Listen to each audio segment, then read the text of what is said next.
విశ్వం TV ప్రేక్షకులకు నమస్కారం.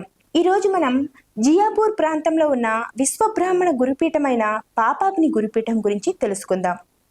పూర్వకాలంలో శిక్ష గురువులు, మోక్ష గురువులు అని రెండు రకాలుగా గురువులు ఉండేవారట. కొందరు గురుకుల విద్యల కోసమైతే మరికొందరు కులాచార ధర్మాలు నేర్పించటానికి. వీటి కోసం ధర్మపీఠాలు, విద్యాపీఠాలు ఉండేవి. విశ్వబ్రాహ్మణులు సృష్టికర్త అంశలోని వారని, అందువలన వీరు పీఠాధిపతులుగా గురుపీఠాలలో కొనసాగారని చరిత్ర చెబుతోంది. ఈ లోకాన్ని సంస్కరించే నిమిత్తమై ప్రప్రథమంగా విశ్వబ్రాహ్మణులచే 5 గురుపీఠాలు స్థాపించబడ్డాయట. అవి పరాశక్తి పీఠము, ఆదిశక్తి పీఠము, ఇచ్ఛాశక్తి పీఠము, జ్ఞానశక్తి పీఠము, 5వది క్రియాశక్తి పీఠము. ఎన్నో యుగాల నుండి ఈ పీఠాలకు శాఖలు ఏర్పడి లోకం నలుమూలలా విస్తరించాయి. ఈ కోవలోనే దక్షిణ భారతదేశంలో 3 పీఠాలు వెలిశాయి. అవి గాయత్రి పీఠం, ఇది పెద్ద తిప్ప సముద్రం ప్రాంతంలో వెలిసింది.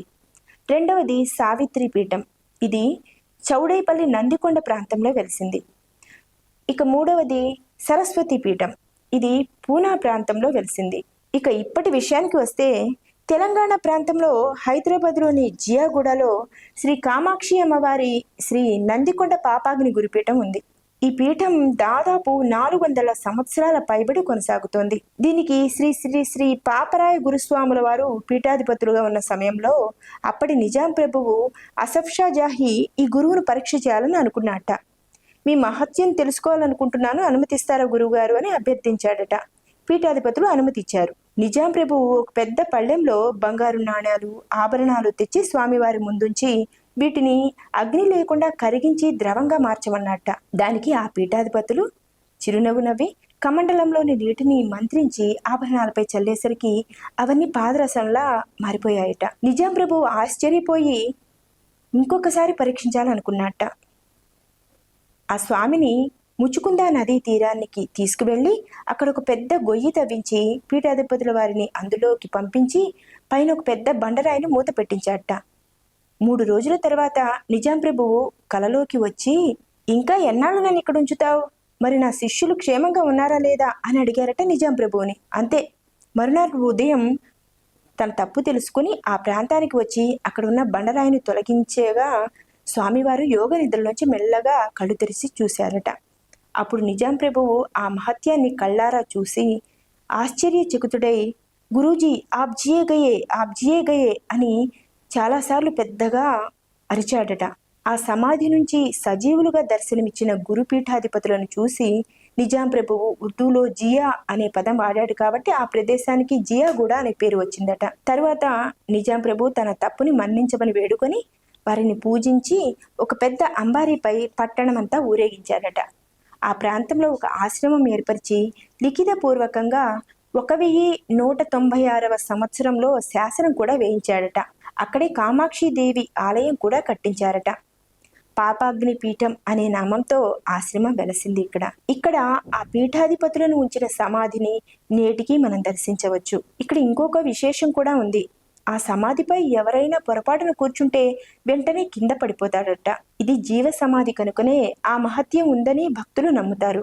దీనికి 1906లో ప్రథమ పీఠాధిపతులుగా శ్రీ పాపరాయ గురుస్వాముల వారు, ద్వితీయ పీఠాధిపతిగా 1204 హిజ్రీ సంవత్సరం, అంటే ఇస్లామిక్ క్యాలెండర్ ప్రకారం అన్నమాట, 1204వ సంవత్సరంలో శ్రీ వెంకటాద్రి ఆచార్య స్వాముల వారు తృతీయ పీఠాధిపతులుగా, 1266 హిజ్రీ సంవత్సరంలో శ్రీ జంగయ్యాచార్య స్వాముల వారు చతుర్థ పీఠాధిపతులుగా, 1324 హిజ్రీ సంవత్సరంలో, అంటే కలియుగ కాలంలో 5105వ సంవత్సరం అన్నమాట.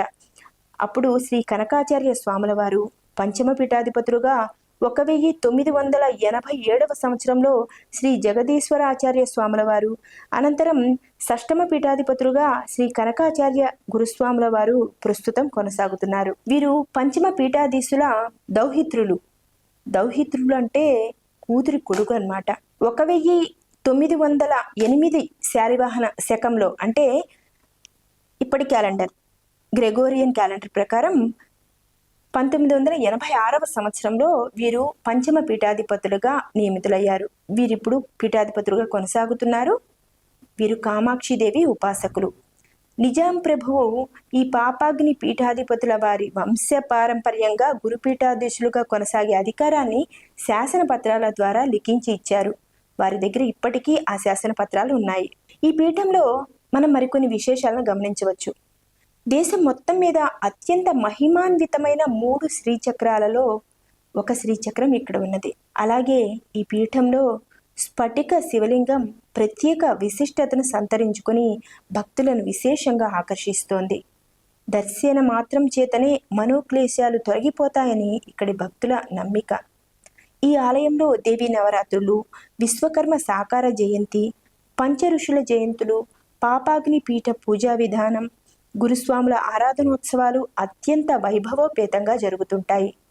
అట్లాగే అనునిత్యం భక్తులు తండోపతండాలుగా విచ్చేసి అమ్మవారి కరుణా కటాక్ష వీక్షణాలను గైకొంటూ ఉంటారు. అయితే కాలానుగుణంగా నిరాధారణకు గురైన ఈ పీఠాన్ని, ఈ ఆలయ స్థలాన్ని కొందరు ఆక్రమణదారులు తమ సొంతం చేసుకోవాలని ప్రయత్నిస్తున్నారు.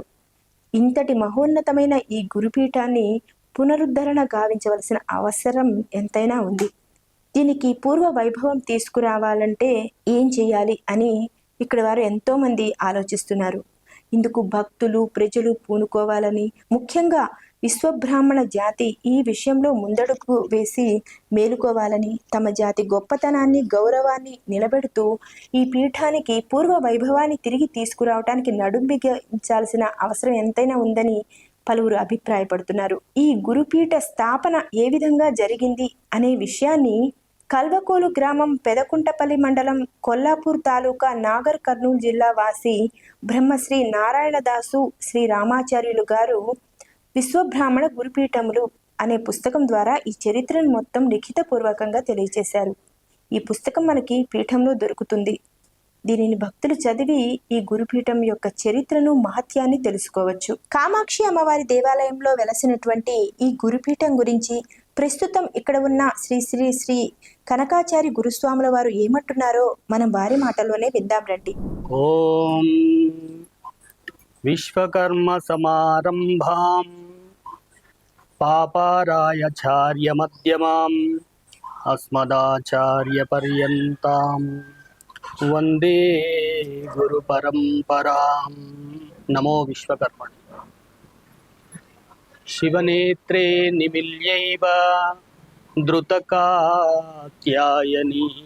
వపో గంగాప్లవా సముద్విగ్నా సైకతం లింగమాశ్రిత భక్తానామిష్టదా నిత్యం కామాక్షి కంచికాపురే ఏకామ్రణాదగృహిణీ శుభం కోర్యామహేశ్వరి.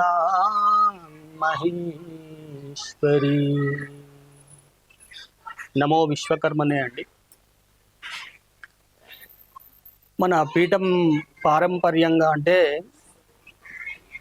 నందికొండ పాపాగ్ని మఠం చిక్బల్లాపూర్లోని దగద్ జిల్లాలో ఉన్నదండి. వీరబ్రహ్మేంద్ర స్వాముల వారు అక్కడ పెంపుడు పోయినటువంటి మఠము నందికొండ పాపాగ్ని మఠం. అక్కడి నుంచి వచ్చినటువంటి పీఠమే ఈ మన నందికొండ పాపాగ్ని పీఠం అండి. వీరభోగ వసంతరాయలు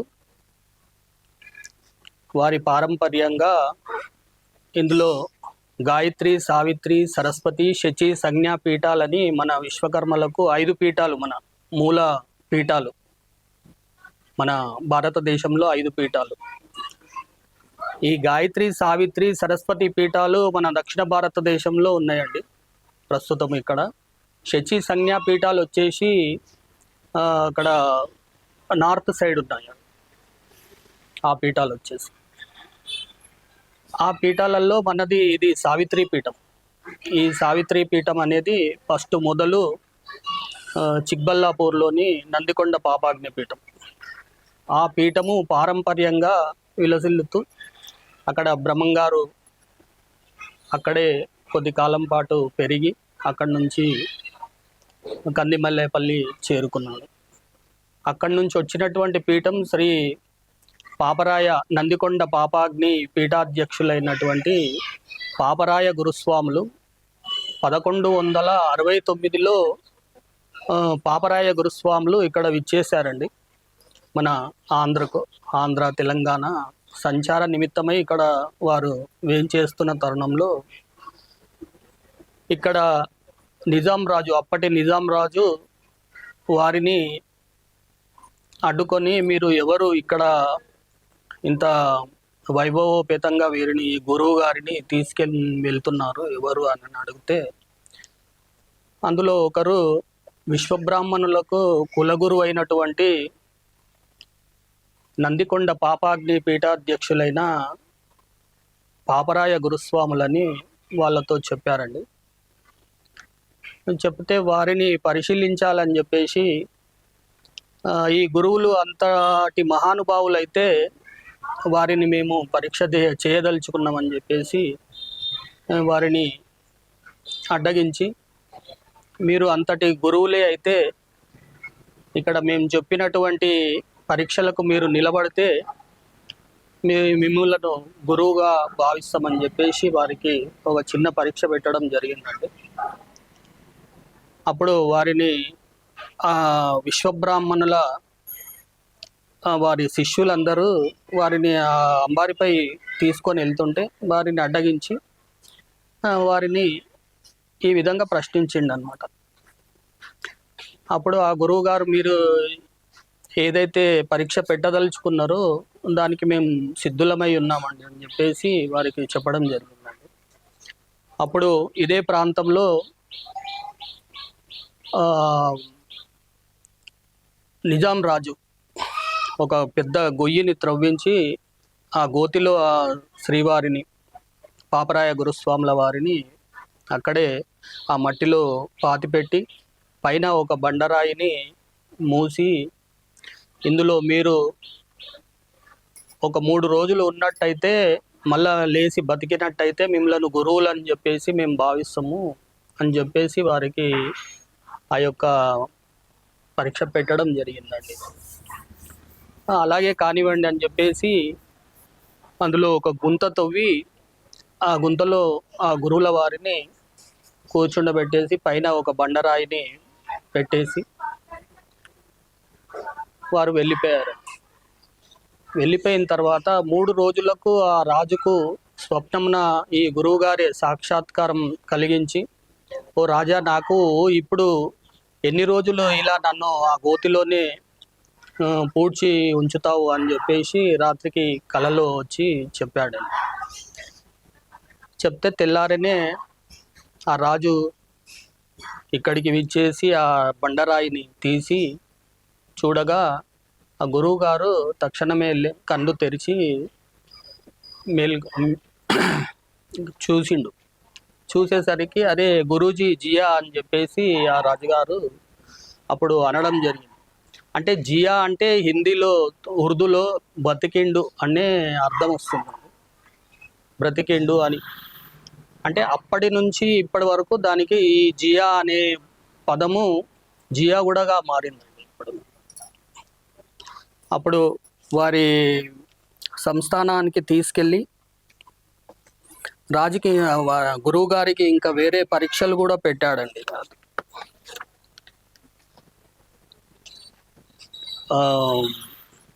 బంగారమును కాలి ఒకటి వారి చేతు స్పర్శతోనే కరిగించడం కూడా జరిగింది వారి సంస్థానంలో. ఆ విధంగా కొన్ని మహిమలు చూయించాడు పాపరాయ గురుస్వాములు.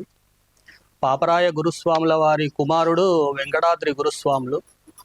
అంటే ఇక్కడ ప్రథమ పీఠాధిపతులు పాపరాయ గురుస్వాములు, వారి కుమారుడు ద్వితీయ పుత్రుడు వెంకటాద్రి గురుస్వాములు, వారి కుమారుడు వెంకటాద్రి స్వాముల వారి కుమారుడు జంగయాచార్యులు తృతీయ పీఠాధిపతులు, వారి కుమారుడు వచ్చేసి కనకాచార్యులు, ఆయన చతుర్థ పీఠాధిపతులు. వారి కుమారుడు వచ్చేసి జంగయాచార్యులు, వారి పేరు జగదీశ్వరాచార్యులు అని కూడా అంటారండి. వారు పంచమ పీఠాధిపతులు. వారి యొక్క కుమార్తె మా అమ్మగారు విజయాంబాదేవి. వారి కుమారుడను నేను 6వ పీఠాధిపతి. నన్ను తాతయ్య గారు దత్తత తీసుకొని ఇక్కడ శ్రేష్టమ పీఠాధిపతిగా ప్రస్తుతము నేను ఇక్కడ ఈ పీఠంలో వ్యవహరింపబడుతున్నానండి.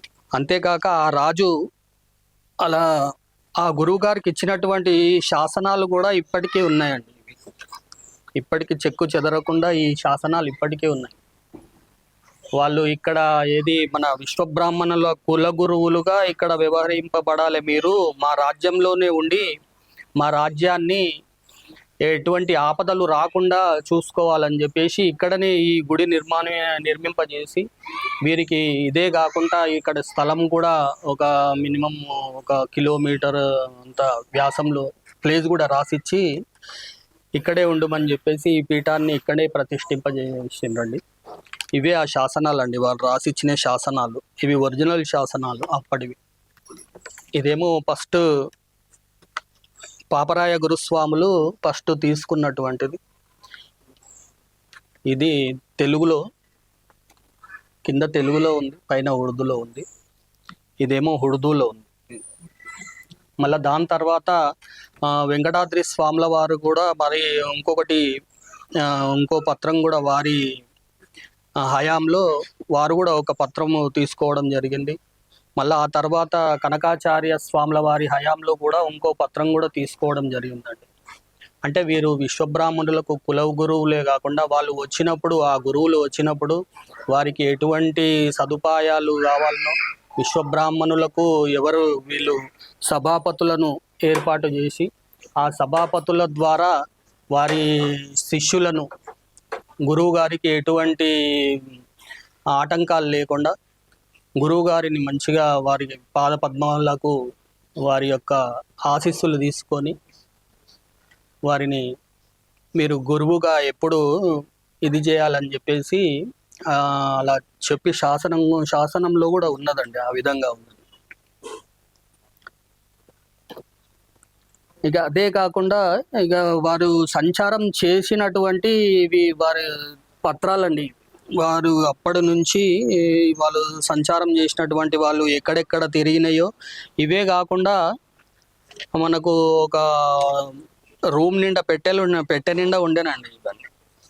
ఇలాంటి వాళ్ళు ఎక్కడెక్కడ తిరిగినరు, ఎక్కడెక్కడ వారు సంచారం చేసిండ్రు, ఎక్కడెక్కడ వాళ్ళు వెళ్ళి అక్కడ సభాపతులను విశ్వబ్రాహ్మణుల యొక్క సభాపతులకు వాళ్ళను కలిసి, వాళ్ళు కలవడం కాదు, ఆ సభాపతులే వీరిని గురువుగారిని పిలిచి మా ఊరికి రండి, ఇక్కడ రండి అని చెప్పేసి ఇది చేసిన తర్వాత వీరు వెళ్ళేవారండి.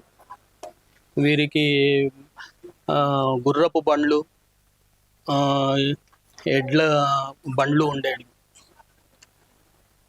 ఆ బండ్లల్లో వెళ్ళి అప్పట్లో వీరికి ఒక ఊరు దాటిన తర్వాత ఇక అదే సంచారం, దేశ సంచారమే చేసుకుంటూ ఇక విశ్వబ్రాహ్మణులకు గురూపదేశాలు ఇచ్చుకుంటూ ఇప్పుడు 6వ సంతతి నడుస్తుందండి మా కనుక.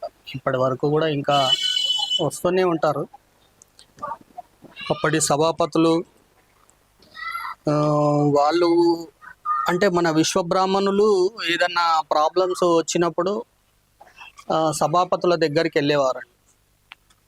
ఆ ప్రాబ్లమ్స్ను వాళ్ళు సాల్వ్ అయితే వాళ్ళు ఇది చేసేవారు. ఒకవేళ వాళ్ళతోని కూడా కాకపోతే ఈ కుల గురువులకు వీరికి చెప్పి వాళ్ళ యొక్క తీర్మానం చేసేవారు, ఈ కుల గురువులకు చెప్పి.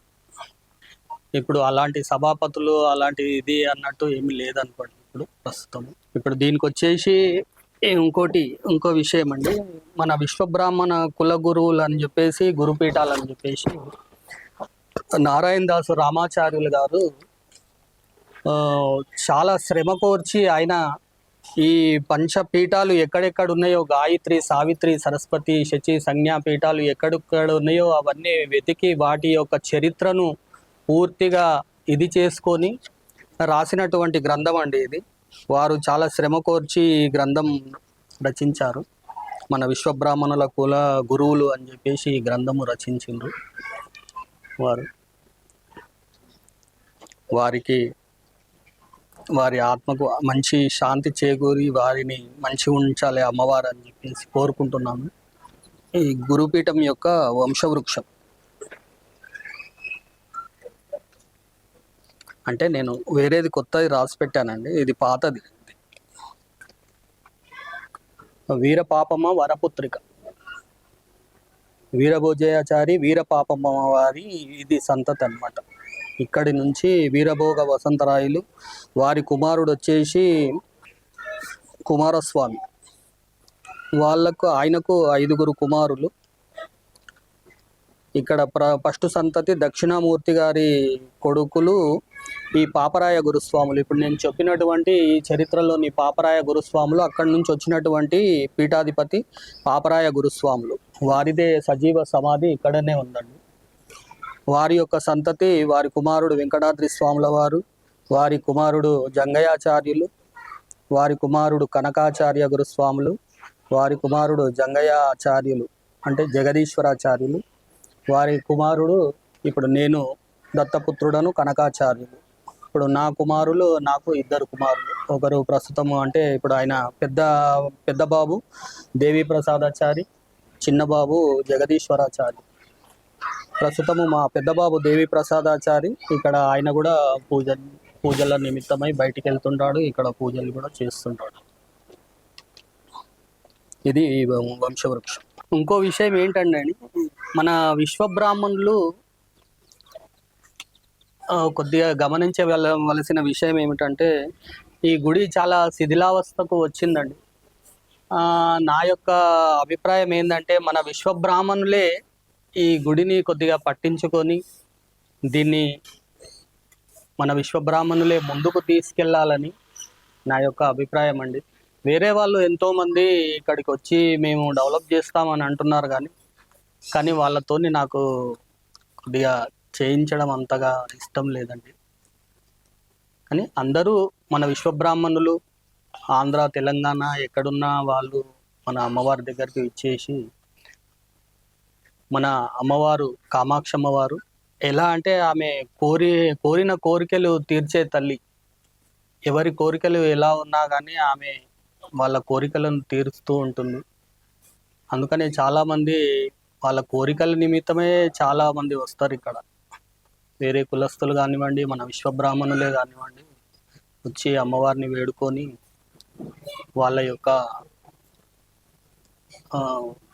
ఇష్టాలను, వాళ్ళ యొక్క కోరికలను నెరవేర్చమని ఆ తల్లిని కోరుకుంటారు. వాళ్ళ యొక్క కోరికలు నెరవేరిన తర్వాత వాళ్ళు ఏదో పూజా పునస్కారాలు చేసి మళ్ళీ వెళ్ళిపోతారు. అలాంటి ఆ కోరికలు తీర్చే తల్లిని మన విశ్వబ్రాహ్మణులు అందరూ ఈ పీఠానికి విచ్చేసి ఆ అమ్మవారి కృపకు పాత్రులవుతారని నేను కోరుకుంటున్నాను.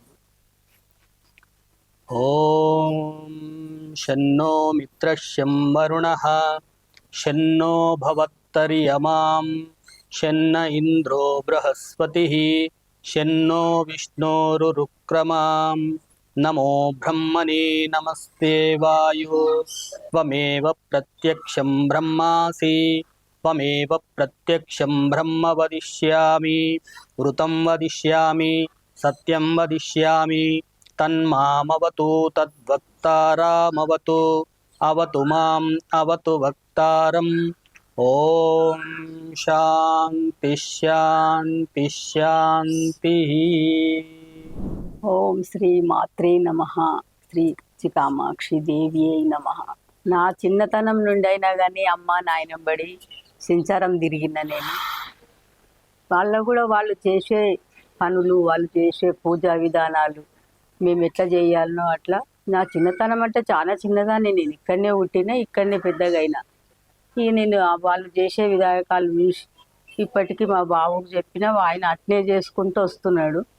సంవత్సరానికి నవరాత్రులు, మళ్ళీ శ్రావణ మాసంలో అమ్మవారు పూజలు అన్నీ జరిపించుకుంటున్నాము.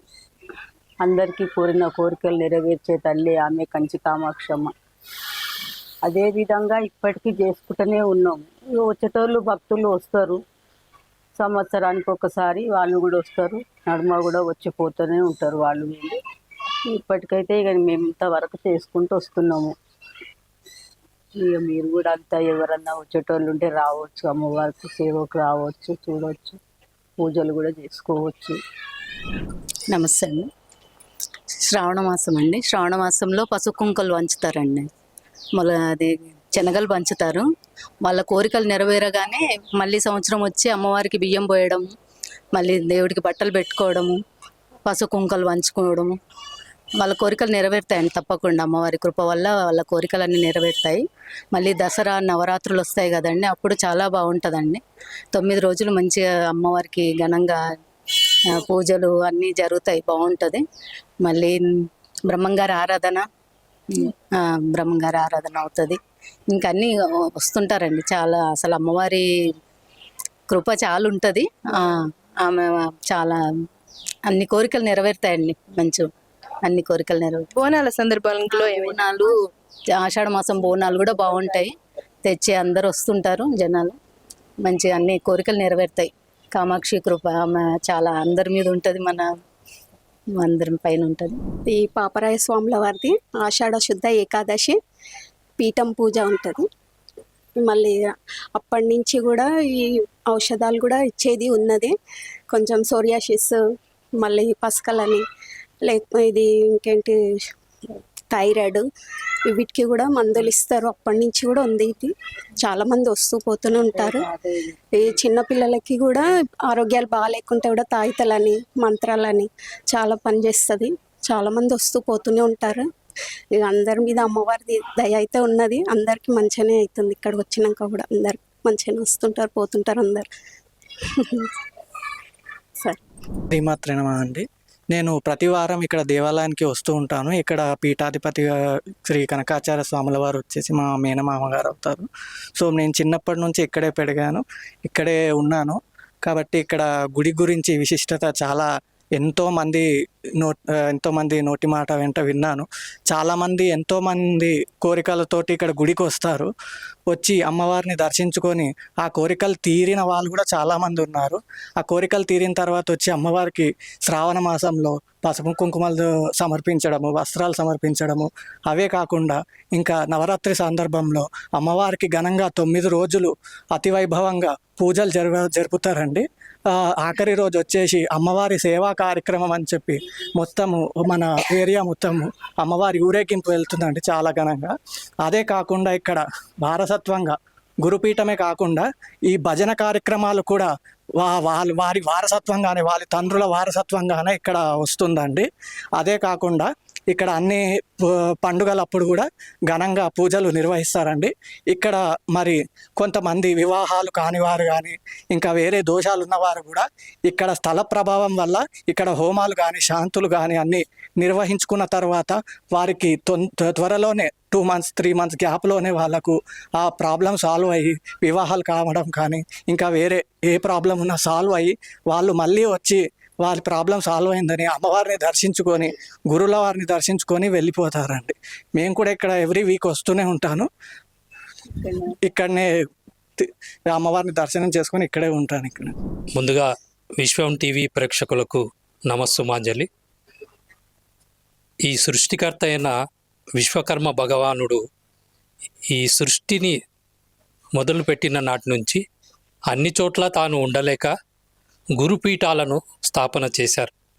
అటువంటి గురుపీఠాలలో గురువులు ఎవరైతే పీఠాధిపతులుగా ఇక్కడ ఉంటున్నారో ఈ పంచమ పీఠాలు స్థాపన చేసి వారి ప్రతిరూపంగా, దైవానికి ప్రతిరూపంగా పీఠాధిపతులు ఆయా పీఠాలను అధిరోహిస్తూ విశ్వబ్రాహ్మణుల సమస్త జనుల బాగోగుల కోసం వాళ్ళు ఈ పీఠాలు స్థాపించి అభివృద్ధి పథంలో ఈ దేవాలయాలను, ఆలయాలను, విశ్వబ్రాహ్మణుల పురోగతిని కాంక్షిస్తూ ఉన్నారు.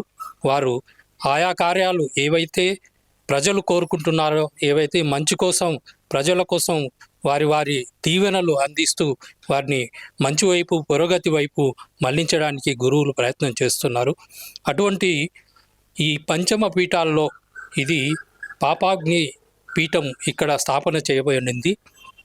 దాదాపు 400 సంవత్సరాల పైబడి చరిత్ర కలిగిన మహిమాన్వితమైన ఈ పీఠం యొక్క పూర్వపరాలు పెద్దల ద్వారా మనం చాలా తెలుసుకున్నాం. చాలా మహిమలు ఇక్కడ జరిగి ఉన్నాయి. పాపరాయ గురుస్వామి వారు ఇక్కడ పీఠం స్థాపించింది మొదలు మన చాలామంది నైజాం ప్రభులు ఆయన పెట్టిన పరీక్షల్లో వాళ్ళంతా ఓడిపోయి వారు గురువుగా పీఠాధిపతిగా వాళ్ళు ఒప్పుకున్న దాఖలాలు చాలా ఉన్నాయి.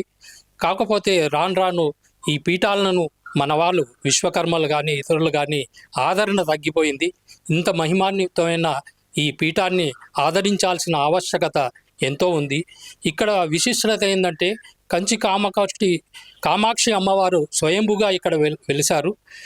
భారతదేశంలో ఒక 3 ప్రాంతాల్లో మాత్రమే ఉండేటువంటి శ్రీచక్రం శ్రీ యంత్రం ఇక్కడ ఉంది. అలాగే స్ఫటికలింగం చాలా స్పష్టంగా స్వయంభుగా వెలిసినటువంటి స్ఫటికలింగం ఇక్కడ ఉంది. ఇవి ప్రపంచంలో 3 చోట్ల మాత్రమే ఉన్నాయని మా పీఠాధిపతుల వారు సెలవిచ్చారు. ఇక్కడ మనం ఆ స్ఫటికలింగాన్ని శ్రీయంత్రాన్ని మనం దర్శించుకోవచ్చు. వేలాది మంది భక్తులు వచ్చి తమ తమ కోరికలను ఇక్కడ నివేదన చేసి కోరికలు తీరిన తర్వాత స్వామివారికి వారు ఇష్టకామ్యార్థాలు నెరవేరినందుకు స్వామివారికి కృతజ్ఞతాపూర్వకంగా చాలా జనాలు వస్తున్నారు. ఇది ఇంకా మనం దీన్ని అభివృద్ధి పథంలో నడిపించాల్సిన ఆవశ్యకత ఉంది. ఇప్పుడున్న కనకాచార్య స్వామివారు పీఠాధిపతులు వారు స్వయంగా కామాక్షి ఉపాసకులు. వారు నిత్యము నేను ఎన్నోసార్లు ఇక్కడికి వచ్చినప్పుడు వారు ఉపాసన కార్యదీక్షలో తపశక్తిలో నిమగ్నమై ఉన్న నేను దాఖలాలో చూశాను. జగదీశ్వర స్వామి వారిని దర్శించుకునే భాగ్యం, ఆ తర్వాత కనకాచార్య స్వామిని దర్శించుకునే భాగ్యం మాకు కలిగింది. నిజంగా భక్తులు ఈ నిజాలు తెలుసుకొని ఇక్కడ జరుగుతున్న ఇంత మహిమాన్వితమైన ఈ పీఠాన్ని దర్శించుకోవాల్సిందిగా మేము విజ్ఞప్తి చేస్తున్నాం. అట్లనే ఈ మధ్యనే మన విశ్వబ్రాహ్మణ ధర్మపీఠము ఆచార్య త్రిమూర్తుల గౌరీశంకర్ గారు సభాపతిగా ఉన్నారు. వారి దృష్టికి కూడా మనం ఈ పీఠం గురించిన విషయాలు చేరవేశాను. వారు కూడా తొందరలోనే ఈ పీఠాన్ని సందర్శన చేసి మన విశ్వబ్రాహ్మణ వైభవాన్ని పూర్వ వైభవాన్ని వాళ్ళు చాటడానికి ప్రయత్నం చేస్తున్నారు. మీరందరూ కూడా చూసే ప్రేక్షకులు కూడా ఈ గుడి యొక్క ఈ అమ్మవారి మహిమ యొక్క విశేషతను తెలుసుకొని ఇక్కడ వచ్చి ఈ అమ్మవారిని దర్శించుకొని మీ ఇష్టకామ్యార్థాలు నెరవేర్చుకోవాలని ఈ టీవీ మాధ్యమం ద్వారా మిమ్మల్ని అందరినీ కోరుతున్నాను. ఈ అవకాశం కలిగించిన విశ్వం టీవీ వారికి ముందుగా ధన్యవాదాలు తెలియజేస్తున్నాను.